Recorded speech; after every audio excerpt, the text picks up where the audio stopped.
আসসালামু আলাইকুম ওরহমতুল্লাহ। পরম করুণাময় আল্লাহর নামে শুরু করছি।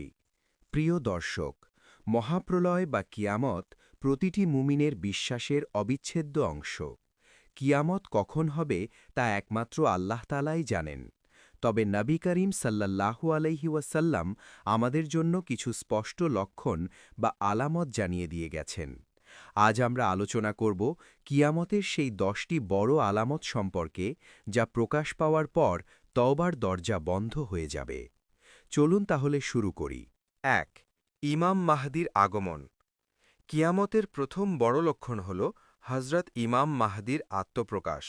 যখন পৃথিবী অন্যায় অবিচারে ভরে যাবে, তখন তিনি উম্মার নেতৃত্ব দিতে আসবেন এবং ন্যায় বিচার প্রতিষ্ঠা করবেন। ২. দাজ্জালের আবির্ভাব। মানব ইতিহাসের সবচেয়ে বড় ফিতনা হল দাজ্জাল। সে নিজেকে খোদা দাবি করবে এবং অলৌকিক কিছু ক্ষমতা দেখিয়ে মানুষকে বিভ্রান্ত করবে। ঈমানদার বান্দারা ছাড়া সবাই তার ধোঁকায় পড়বে। ৩. হজরত ঈসা আলাইহিসসালামের অবতরণ। দাজ্জালের ফিতনা যখন চরমে পৌঁছাবে, তখন আল্লাহর নির্দেশে হজরত ঈসা আলাইহিসসালাম আকাশ থেকে দামেস্কের সাদা মিনারের ওপর অবতরণ করবেন। তিনি দাজ্জালকে হত্যা করবেন এবং পৃথিবীতে শান্তির রাজত্ব কায়েম করবেন। ৪. ইয়াজুজ ও মাজুজের বের হওয়া।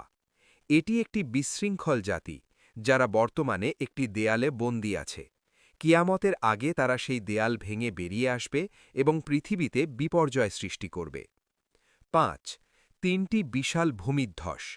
নবীজি জানিয়েছেন ৩টি বড় ভূমিধ্বস হবে, একটি পূর্ব দিকে, একটি পশ্চিম দিকে এবং আরেকটি আরব উপদ্বীপে।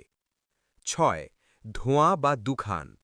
আকাশে একটি ধোঁয়া দেখা দেবে, যা পুরো পৃথিবীকে আচ্ছন্ন করে ফেলবে।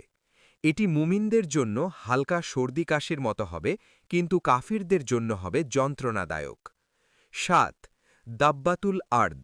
জমিন থেকে একটি অদ্ভুত চতুষ্পদ প্রাণী বের হবে, যে মানুষের সাথে কথা বলবে। সে মানুষের কপালে চিহ্ন দিয়ে বিশ্বাসী ও অবিশ্বাসী আলাদা করে দেবে। ৮. পশ্চিম আকাশে সূর্যোদয়।